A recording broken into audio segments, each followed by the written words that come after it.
안녕하세요. 얼른도 킴입니다. 주간 시황에 대해서 말씀드리는 시간을 갖도록 하겠습니다. 자, S&P 500부터 한번 보겠습니다. S&P 500이 한 주 동안에 일단 일어났던 일들은 2.5%가 하락했고, 다우는 0.21%, 다우는 조금 덜 하락했죠. 나스닥이 4.5%로서 이번에 아무래도 하락장의 주범이었다. 이렇게 보시면 되겠고, 자, 그 중에서도 마이크로캡 이런 것들은 5%나 하락이 됐다. 이렇게 보시면 되겠죠.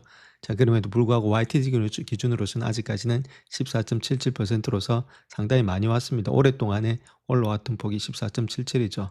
자, 그만큼 많이 올라왔으니까 4% 정도 하락이 돼도 뭐 큰 폭에 지금 이제 완전히 하락된 건 아니다. 저 그렇게 보시면 되겠죠. 전반적으로 시장이 많이 올라왔기 때문에 약간의 조정을 받고 있고, 자, YTD 기준으로 봤을 때 S&P 500은 8.16%, 그 정도 올라왔으니까 2% 정도 하락이 됐고, 다우는 6.06% 올라와서 마이너스 0.1%만 거의 하락이 없었다. 저렇게 보시면 되겠죠.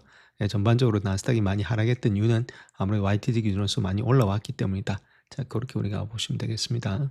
자, 이번 한 주 동안에 일단 장세가 어떻게 됐는지, 자, 그걸 한번 보시게 되면 이렇게 줄을 꺼 보시게 되면 왼쪽에 있는 거 있죠. 자, 요거 자체는 다른 것보다는 기술주 중심이었죠. 그래서 기술주 중심의 자금 자체가 이쪽으로 좀 흘러들이면서 이쪽엔 너무 많이 올라왔으니까 자, 매도세가 들어오고 이쪽에 안 올라왔던 종목들 중심으로 매기가 많이 돌았다. 자, 그렇게 보시면 되죠. 그 중에서도 지금 이제 헬스케어 이런 것들이 좀 많이 올라갔고, 금융주 이런 것들이 올라가면서 이쪽에 있는 반도체 자금이 이쪽으로 좀 많이 흘러 들어간 거 아니냐. 자, 그렇게 볼 수가 있겠죠. 자, 그런 가운데 있고 또 다른 면에서 본다면 이런 자금들이 또 스페이스X를 위해서 준비하기 위해서 그런 준비금으로도 들어갔다. 자, 그렇게도 볼 수가 있겠습니다. 자, 그렇다면 한 주 동안에서 가장 안 갔던 종목은 역시나 테크놀로지가 좀 많이 빠졌다 이렇게 보시면 되는데, 자, 그 중에서도 일단은 브로드컴이 13.66%로 빠졌죠. 그 이유는 AI 반도체에 대한 매출의 전망치가 안 좋다. 그것 때문에 빠졌고, 마이크론 테크놀로지 월화수는 많이 올라갔습니다. 그런데 지금 이제 목금이 한 20% 빠졌기 때문에 11%, 그 월화수는 많이 올라갔다는 이야기 되겠죠. 그래서 많이 올라갔기 때문에 좀 되돌림이 나왔다. 자, 그렇게 보시면 되겠고, AMD가 한 9%, 10%, 인텔이 13%, 퀄컴도 13% 정도 빠졌다. 이렇게 보시면 되겠고, 일단 반도체 하드웨어 분야 있죠. 이쪽도 본다 하더라도 뭐 대신 이제 시게이트라든지 샌디스크, 웨스턴 디지털 이런 것들 또한 지금 이제 빠지긴 빠졌는데 뭐 8%, 3%니까 많이 올라왔기 때문에 약간의 밖에는 안 빠졌다. 델도 한 6% 정도 되고 있고, 자, 그와 더불어서 소프트웨어도 좀 많이 빠졌던 그런 한 주였다 이렇게 보시면 되겠죠. 그러니까 아마존이라든지 지금 이제 테슬라 이런 것도 한 10% 가까이 빠졌는데, 저 중에서 빅테크 중에서도 안 빠졌던 것은 역시나 지금 이제 구글이 좀 안 빠졌고 3%, 그다음 엔비디아가 한 2.86% 정도 무거우니까, 그리고 애플 역시도 1.51%다. 구글하고 애플은 조금 방어적인 성격도 있죠. 소비 밀착이 돼 있으니까 저 그런 것들, 자, 그런 것들이 좀 덜 빠졌다 그렇게 보시면 되겠고, 자, 반대로 많이 올라갔던 것은 파이낸셜 분야가 좀 많이 올라갔죠. 그중 JP 모건이라든지 웰스파고, 뱅크 오브 아메리카가 많이 갔고, 자, 모건 스탠리라든지 골드만삭스, 찰스업 이쪽도 아무래도 IPO를 하고 있죠. 정말에서 지금 스페이스X IPO를 하고 있으니까 조금은 반대급부로서 좀 달리고 있다. 이렇게 보시면 되겠고, 헬스케어 중에는 아무래도 일라이릴 이런 것들이 계속 대장주 역할을 하고 있고, 유나이트 헬스 그룹도 좀 많이 달리고 있고, 뭐 CBS, 뭐 존슨 다 같이 잘 가고 있죠. 자, 그런 것들. 그다음에 에너지도 역시나 계속해서 달렸던 모습이 있다. 이렇게 보시면 되겠고, 컨슈머 디펜스 역시도 월마시 한 2% 정도 많이 하락했는데 다시금 올라오고 있고, 코스코 역시도 조금 올라오고 있다. 그래서 전반적으로 좋은 모양을 나타내고 있다. 인더스트리 산업 분야에서도 지인은 계속해서 좀 달리고 있고 1%, 그다음에 캐터필러라든지 저 존디어 이런 것도 역시나 마찬가지로 달리고 있죠. 그래서 이쪽 분야에서 이쪽 분야로 자금이 조금씩 이동되면서 약간의 지금 이제 준비 자금도 아무래도 준비가 되고 있는 거 아니겠는가. 자, 그렇게 볼 수 있겠죠. 그래서 만약에 시장이 한 주 동안 이렇게 완전 빨간불로 물들었다 그렇게 하면 우리가 좀 시장에 대해서 상당히 고민스러워야 되는데, 그런 게 아니고 이쪽 장에 있던 것들이 이쪽 장으로 옮겨졌다 이렇게 말씀을 드렸죠.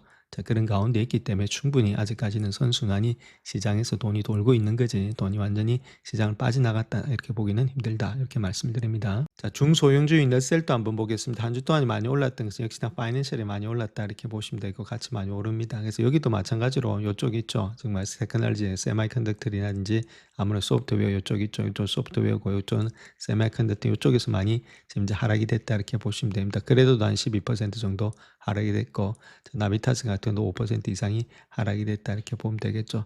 자, 그런 가운데 있다면 이쪽이 좀 많이 하락이 됐고, 그 다음에 블룸에너지, 인더스트리 분야도 좀 하락이 됐다. 그 다음에 에어로스페이스 이쪽도 많이 하락이 됐죠. 하락했던 이유는 자, 다른 것보다 뭐 실적에 대한 전망치도 약간 부족했던 플랫랩스 이런 것들도 있겠지만은 아무래도 스페이스X가 상장하니까 그에 따라서 조금은 좀 눌림목을 받고 있다. 그렇게 보시면 되겠죠. 전반적으로 시장 자체가 하여튼 여기도 요쪽 중심으로 조금 매기가 돌고 있다 이렇게 보시면 되겠죠. 자, 그런 가운데 있고 특별히 실적이 안 나는 종목들은 저 말씀을 드렸지만 너무 밸류에이션이 높을 때는 일부 익절하면서 가는 것이 아무래도 중소형주다. 워낙 베타 지수가 높기 때문에 왔다 갔다 많이 그린다. 그렇게 말씀을 드렸습니다. 자, 그렇다면 한 주 동안의 퍼포먼스 한번 보겠습니다. 지금 이제 좋았던 것은 에너지, 그다음에 리얼 이스테이트, 헬스케어, 컨슈머 디펜스 있죠. 이런 것들 파이낸셜, 즉 말해서 아무래도 방어주 중심으로 좀 좋았다. 11개 섹터 중에서 한 5개 정도는 계속해서 매수세가 들어오고 있다 이렇게 말씀드릴 수 있겠죠. 반 이상은 들어오고 있고, 그다음에 지금 이제 인더스트리얼 유틸리티 약간 일단은 보합이고, 자, 그다음 안 좋았던 것은 역시나 지금 이제 뭐 테크놀로지가 좀 안 좋았죠. 지금 5.52% 정도 하락을 했고, 자, 그다음 4.62% 정도 하락을 했고, 자, 그다음 또 일단은 컨슈머 시큐리 그런 것들 또 자유소비자도 좀 안 좋았다 이렇게 보시면 되겠습니다. 그래서 전반적으로 또 반으로 일단 딱 구분이 되는 가운데 있고, 요쪽이 일단 안 좋으니까 요쪽이 가는 그런 장세가 되고 있다. 이렇게 보시면 되겠죠. 자, 다음 밸류 스탁 한번 보겠습니다. 가치주 역시도 좀 하락돼 있는 가운데 있죠. 0.63% 정도 하락했고 한 주 동안에 자, 그 성장주가 3.91로서 좀 많이 하락을 했죠. 성장주가 이번에 좀 꺾여 있었다. 자, YTD 기준으로서는 6.94, 여기는 9.64로서 좀 약간 삐까삐까하죠. 우리가 포트를 가지고 계실 때 가치주하고 성장주하고 일단은 비슷비슷하게 가지고 계셔야만이 어느 정도 우리가 포트가 조절이 된다. 아무래도 반도체 이런 것들 성장주가 막 떨어질 때 가치주가 있음으로 인해서 약간 우리가 포트가 조절이 되겠죠. 그래서 너무 한 곳에 모여 있으면은 얘가 떨어지게 되면 우리 포트가 많이 떨어지니까 어느 정도는 일부는 가치하고 성장하고 갖춰서 더 들고 가야 된다. 이렇게 보시면 되겠고.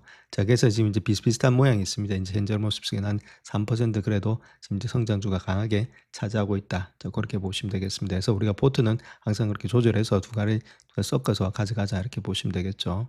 자, 다음 세계 시장 한번 보겠습니다. 세계 시장 봤을 때는 지금 이제 월드 에코티 역시도 한 주 동안 2.62% 하락했고, 이머징 마켓도 역시도 5.8% 하락했다. 그럼에도 불구하고 YTT는 9.11, 16.97이 상승되고 있죠. 미국을 제외한 지금 이제 세계 시장 역시도 3.56% 하락했고, YTT는 11.08% 아직까지 상승 중에 있다.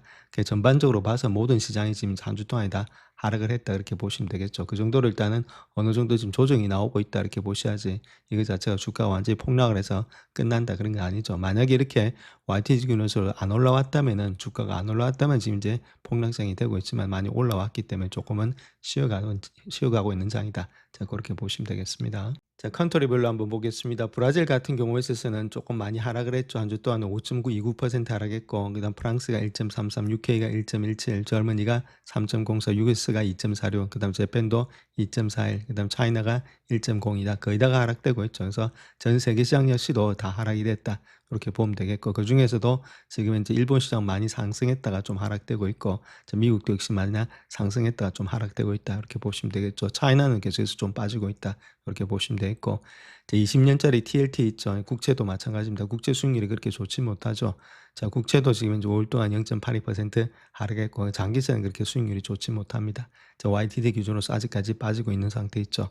자, 국채가 올라가려면은 국채 일단 지금 이제 가격이 올라가기 위해서는 국채가 상승하면 안 되죠. 근데 지금 뭐 5% 이렇게 넘어가고 있으니까 아무래도 국채의 이자율이 좀 떨어져야만 국채 가격이 올라가서 수익률이 좋은데, 이 국채 가격이 지금 이자가 좀 떨어지려면 아직까지는 시간이 좀 많이 걸린다. 그래서 웬만하면은 이렇게 장기채 투자해가지고 먹을 게 없다. 자, 그렇게 말씀을 드렸습니다. 자, 현재 달러 값이 조금 뛰고 있습니다. 1.30% 뛰고 있고, 이제 파운드라든지 유로라든지 엔보다도 좀 이렇게 달러 값이 좀 많이 뛰고 있죠. 달러 값이 뛰다 보니까 골드라든지 이런 것들은 좀 하락될 수밖에 없습니다. 실물 자산이 그런 가운데 있고, 지금 실버도 마찬가지로 플래티늄 이런 것들도 거의 다 하락했다 이렇게 보시면 되고, YTD 기준으로서도 요번에 이제 골드라든지 이런 것들이 0.02%에서 많이 올라가지 못하고 있는 반면에 US 달러는 계속해서 올라가고 있죠. 아무래도 금리가 올라가다 보니까 돈의 가치가 있다 해가지고 올라가는 그런 입장이 있다. 이렇게 보면 되겠죠. 그래서 전반적으로 시장 자체가 거의 다가 같이 놀고 있는데, 주가 자체를 본다면 올라가서 조금 쉬고 있는 그런 장세가 되고 있다.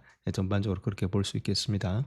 자, 한 주 동안에 지금 브렌트유 한번 보겠습니다. 90불대를 거의 다 내려오지 않고 계속 위에서 놀고 있죠. 그래서 트럼프가 이걸 빨리 내려오게 해야 되는데, 그렇게 하기 위해서는 조금 더 유화적인 정책이 있어야 되지 않겠는가. 그런데 이제 이란하고 그렇게 쉽게 협상이 안 되는 가운데 시간이 가면 갈수록 아무래도 석유 재고가 많이 줄어들면은 상당히 좀 위험한 처지에 있으니까 빨리 그 호르무즈가 열려야 되는데, 자, 아무래도 이런 것들이 조금 우리가 지켜봐야 될 상황이다. 이렇게 보시면 되겠고, 자, 저게 안 되니까 10년물 금리 자체가 계속해서 위에서 놀고 있죠. 그래서 4.5까지 와 있는 상태에 있습니다. 주봉에서 본다 하더라도 추세가 자체가 내려오는 건 아니죠. 자, 그런 가운데 있대 물론 4.5에 있다고 해서 주가가 안 달리는 건 아닌데, 자, 30문물이라든지 이런 것들이 더 큰 폭으로 올라갈 때, 뭐 5.5를 깬다든지, 자, 그렇게 하면서 큰 폭이 상승될 때, 자, 그럴 때는 우리가 좀 조심을 해야 된다.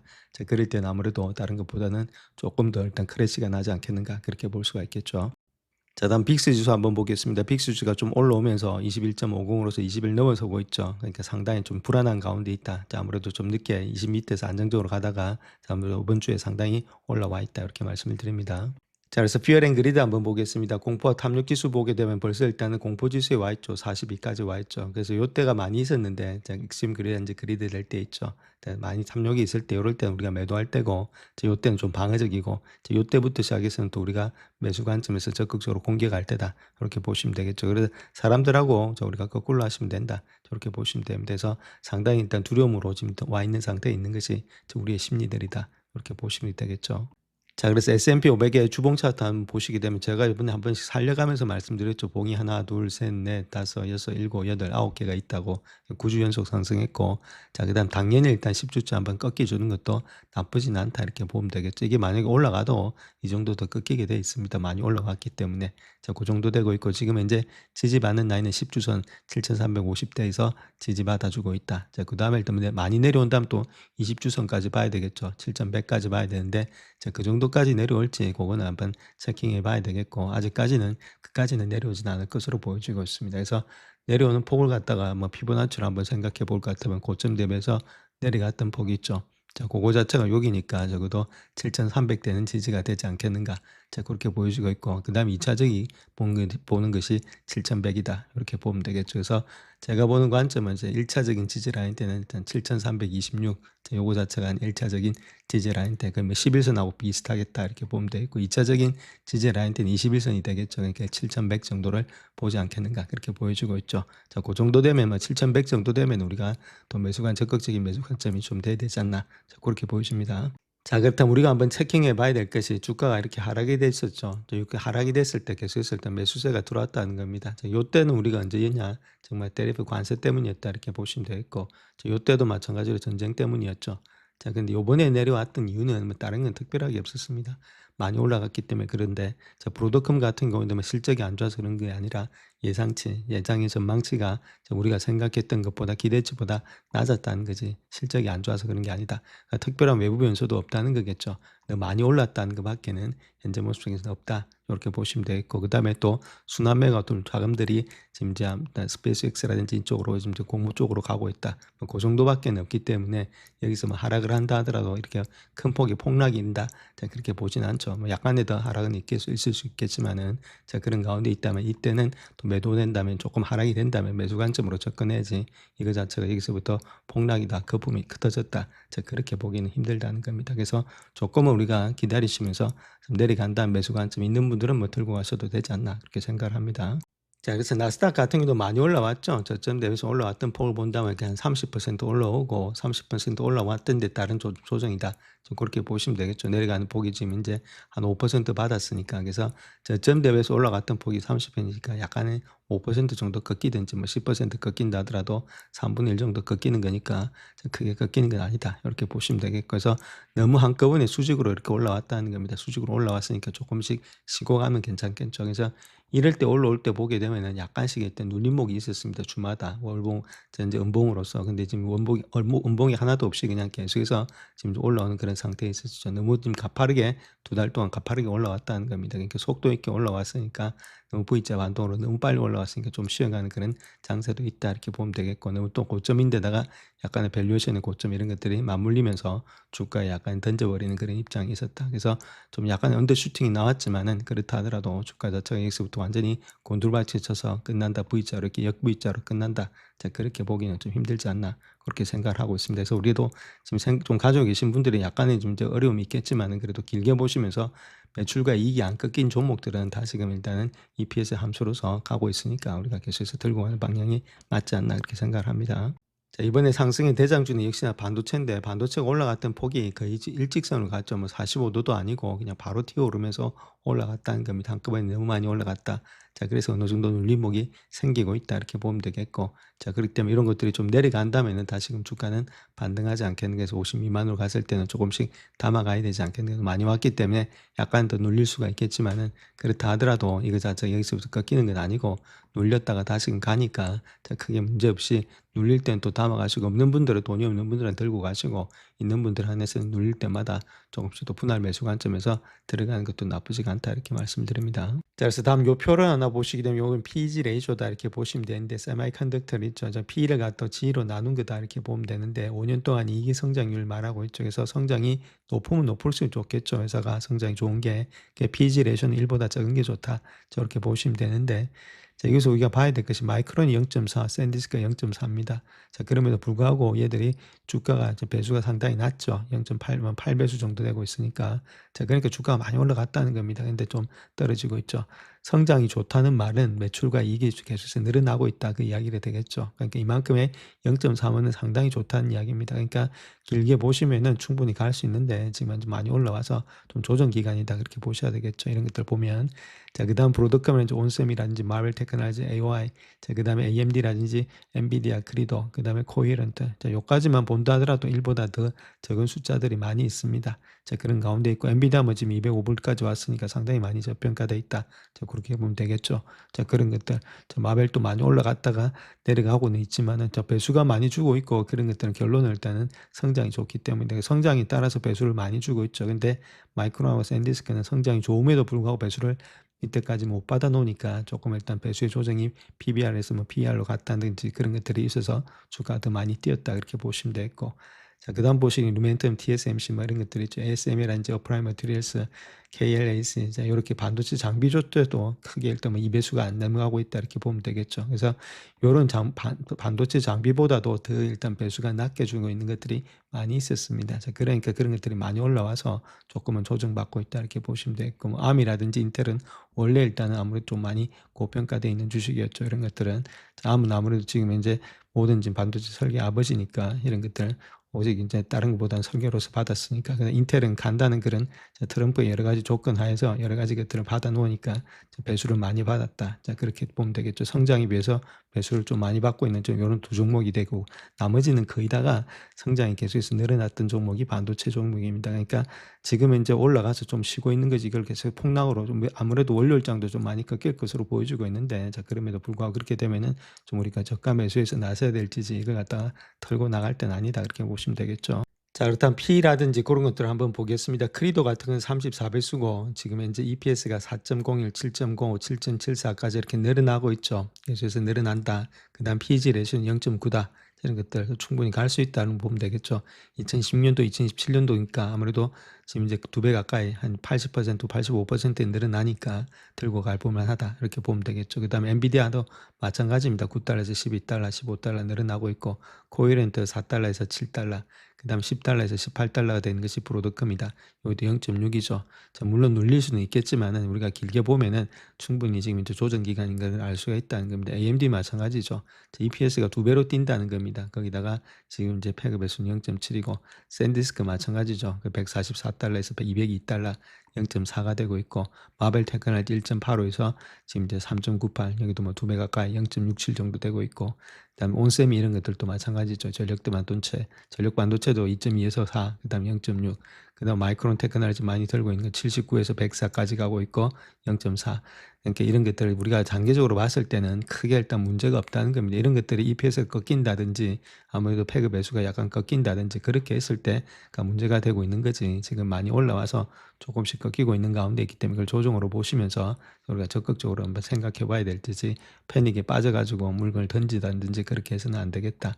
그렇게 보시면 되겠죠. 자, 2020년도에 와서 이제 탑 퍼포먼스 있죠. 많이 올라갔던 주식들을 한번 보시면 샌디스크 자체가 지금 557%는 올라갔고, 자, 그 다음 또 암 같은 게 214%, 델이 214%, 마벨 테크놀로지가 210, 블룸 에너지가 204, 그다음 마이크론 테크놀로지가 203, 자 그다음 웨스턴 디지털이 197, 네비우스가 172, 그다음 인텔이 169죠. 거기다가 지금 이제 AI 관련된 회사고 그 2배 이상이 뛰었다는 이야기입니다. 그러니까 당연히 어느 정도는 조정받는 게 당연하겠죠. 그러니까 어느 정도 약간의 조정이 있다 할지라도 그 조정 자체가 우리가 여기서 깊은 하락이라기보다는 약간의 조정으로 봐야 되겠다. 이렇게 보면 되겠습니다. 그래서 뭐 2배 이상 다 많이 뛴 주식들이 이 정도가 되고 있으니까 주가가 어느 정도 조정받는 것도 당연하다 이렇게 보셔야 되겠습니다. 자, 그렇다면 하나 예를 들어서 지금 AMD 오퍼레이팅 프로핏을 한번 보겠습니다. 2010년도가 지금 이제 13,820이 되고 있죠. 2017년도가 24,000, 그다음에 2028년도를 본다면은 35,000 되고 있죠. 그래서 장기적으로 보면은 3배가 정도가 뛴다는 이야기입니다. 오퍼레이팅 프로핏이 영업이익이 이 정도 뛰니까 아무래도 캐파 같은 건 더 많이 늘어날 수밖에 없겠죠. 그런 가운데 있기 때문에 이런 것들이 만약에 이렇게 막대 그래프가 줄어든다 그럼 팔고 나와야 되겠죠. 자, 그게 아니니까 우리가 들고 간다 이렇게 보시면 되겠습니다. 자, 트럼프가 또 한마디 하고 있는데 미국이 인공지능 기업의 지분 인수를 갖다 행정부가 검토할 수도 있다 이렇게 말하고 있고 AI 업계의 임원들이 다음 주에 백악관을 방문할 수 있다 이렇게 이야기를 하고 있습니다. 기내에서 로이터 통신에 따르게 되면은 자, 그렇게 이야기를 하면서 결론 주가가 내려가니까 저 리딩방 방장이 또 일어나가지고 또 한마디 하는 그런 모습에 있다 이렇게 보시면 되겠죠.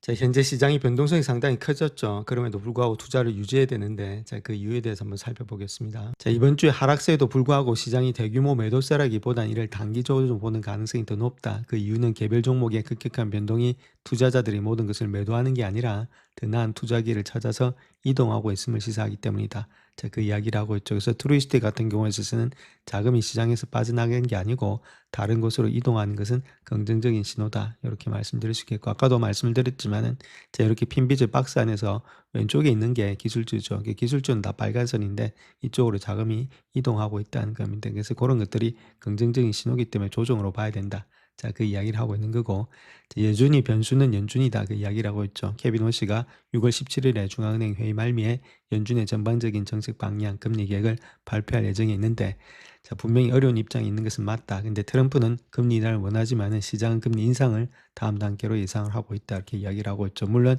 6월 10일에 발표된 5월의 CPI 보고서에서 인플레이션이 4.3으로 상승할 것으로 예상이 되고 있는데 예상보다 낮게 나온다면 안도감을 줄 수 있지만은 상승세가 지속된다면 좀 부담이 된다. 그래서 금리 인상은 투자자들의 주식 특히 시장을 갖다 사상 최고치로 끌어올린 그런 위험도가 높은 성장주에 대해서 가치 평가를 제고하게 만들기 때문이다. 그 이야기를 하고 있죠. 그래서 요때까지는 6월 10일 뭐 요때까지 아무래도 주가 자체가 좀 왔다 갔다 하지 않겠는가. 자, 그렇게 볼 수 있겠죠. 자, 그럼에도 불구하고 뭐 CPI가 그렇게 플랫으로 나온다든지 큰 폭으로 올라가지 않는 한 시장에는 크게 일단은 좀 요동치지는 않을 것으로 보여지고 있다. 그렇게 밝히고 있습니다. 자, 다음 미증시가 역사적으로 하락 위험이 있는데 변동성이 낮은 10개 종목이 아무래도 포트폴리오를 보여줄 수 있다 이렇게 말하고 있습니다. 변동성이 낮은 주식은 더 안정적인 투자 경험을 제공하면서 위험 조정 기준을 시장 수익률로 상회시킬 수 있다. 그 이야기를 하고 있죠. 자, 그래서 다음 요 차트 하나 보시게 되면 변동성이 적은 주식이 있죠. 자, 이런 주식임에도 불구하고 거의 퍼포먼스는 비슷하다는 겁니다. 1990년대 이후부터 시작해서 토탈 리턴을 봤더니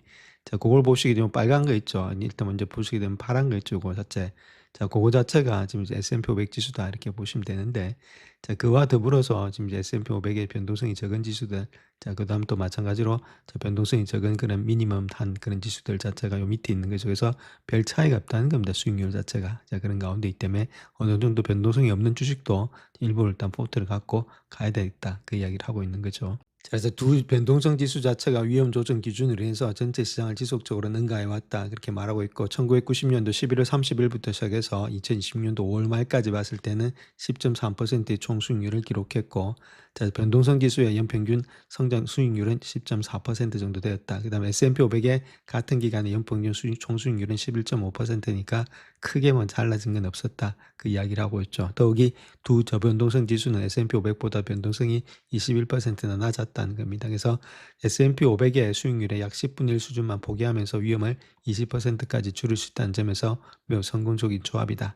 자, 그렇게 이야기를 하고 있죠. 위험을 줄이면서도 충분히 뭐 수익률이 그렇게 많이 차이 났다면은 우리가 이쪽에 담아야 되겠지만은 안 그렇게 차이가 안 나기 때문에 어느 정도는 포트를 가지고 있는 것도 한 방법이다. 이렇게 보면 되겠죠. 그래서 포트폴리오의 변동 변동성을 5분의 1로 줄이려면은 주식의 20%를 매도하고 그 수익금을 국채에 투자해야 되는데 이렇게 투자한 포트폴리오 변동성이 낮은 두 포트폴리오 중 하나에 전액 투자한 것과 유사한 위험의 프로필을 갖지만 수익률은 더 낮다. 그래서 지금 국채보다는 이렇게 변동성이 적은 주식에다가 하는 것이 바람직하지 않는가. 그렇게 볼 수가 있겠죠. 그런 가운데 있기 때문에 그런 식으로 좀 투자를 하셔서 길게 들고 가는 전략들이 필요하다. 그 이야기를 하고 있는 겁니다. 그래서 그런 회사들 중에는 이런 것들이 있습니다. 웩 에너지가 있고, 리얼티 인컴, PPL, 그 다음 메트로인지, 제너럴 밀스, 그 다음 kimberly 클락이란지, 에볼트, 그 다음 타이슨인지, 스냅온, 로펄, 그 다음에 테크놀로지 이런 것들이 있죠. 이런 회사들이 있으니까 이런 회사들 한번 보시고 변동이 그렇게 크지가 않으면서도 수익률이 계속해서 나오고 있으니까 체킹 한번 해보자. 저렇게 말씀을 드립니다. 그래서 우리가 포트에 좀 갖고 갈 회사들 한번 보시게 되면 요렇게 일단 반도체주도 있는데, 반도체주 말고 있죠. 말고 일단 우리가 봤을 때 어떤 주식들 좀 가져가야 되느냐. 그러니까 이렇게 나눠 가지고 요쪽 왼쪽에 있는 것들은 우리가 항상 가져가고 있으니까 그거 말고 또 오른쪽에 있는 회사들 중에서 좀 길게 보시면서 들고 갈 수 있는 종목들, 그런 것들 한번 보시게 되면은 요런 것들이 있죠. 그러니까 헬스케어 같은 경우에 있어서는 아무래도 요런 것들은 전기 방어주로서 역할을 하고 있으니까 121 같은 거 있죠. 그러니까 시총이 큰 것들 있죠. 시총이 작은 건 또 왔다 갔다 많이 합니다. 변동성이 크니까. 그다음 인더스트리 산업 분야에 있었죠. 거기서도 한지 같은 거 있죠. 이런 것들. 이런 것들은 주가를 좀 아무래도 방어를 잘 하니까 들고 가시면은 좀 아무래도 주가에 상당한 여력이 있다 이렇게 보시면 되겠습니다. 그다음 월마시라든지 뭐 코스코 이런 것도 괜찮겠고, P&G 같은 것도 뭐 괜찮겠고, 뭐 이런 것들. 요 정도는 일단 들고 가시는 것들이 좀 바람직하지 않겠나 그렇게 보여집니다. 그래서 일라일리 이런 주식들이 있죠. 이런 주식들은 경기 방어주지만은 그럼에도 불구하고 그렇게 변동이 심하지가 않습니다. 그러니까 이런 것들은 좀 우리가 포트에 담으셔서 길게 보시면서 회사가 잘 되고 있는지 관찰하시면서 들고 가볼 만하다 이렇게 보시면 되겠고, 지도 마찬가지죠. 이런 것들도 방산업체로서 크게 변동이 없죠. 그런 가운데 있기 때문에 좀 길게 보시면서 가져가게 되면은 S&P 500의 수익보다도 조금은 덜 할 수가 있겠지만은 그럼에도 불구하고 흔들림 없이도 충분히 우리가 많은 그런 수익을 낼 수 있다 그 이야기를 하고 있습니다. 근데 우리가 실질적으로 지금 고민해야 될 분야는 뭐 다른 분야가 아니고 미국의 원유 재고량입니다. 이것이 위험할 정도로 낮아지고 있다. 뭐 이것이 전부는 아닌데 그렇기 때문에 완충장출에서 역할을 거의 잃어가고 있는 상황이다. 그게 문제가 되겠죠. 그래서 이런 식으로 계속해서 가다 보면은 아무리 유가가 많이 뛴다. 유가가 뛰었을 때는 인플레이션이 온다. 인플레이션 왔을 때는 금리를 갖다 인상시킨다. 금리를 인상시켰을 때는 지금 기술주 이런 것들은 주가가 올라가기가 상당히 힘들다. 그게 가장 큰 문제다 이렇게 보시면 되겠죠. 현재 이란과의 4개월간의 전쟁으로 인해서 중동 석유 공급이 차질을 빚으면서 미국의 상업용 석유 재고가 증가하는 것이 우려스러운 상황이 되고 있다. 그렇게 말하고 있고, 미국의 상업용 원유 재고는 800만 배럴 감소한 4억 3,300만 달러를 기록하고 있고, 이는 5년 평균치보다도 3%가 낮은 수준이다. 그렇게 말하고 있죠. 그래서 미국이 높은 국내 생산량과 남아있는 전략의 비축량 덕분에 수개월 동안 낮은 재고 수준을 유지할 수 있을 것으로 보여지고 있다. 그 이야기를 하고 있습니다.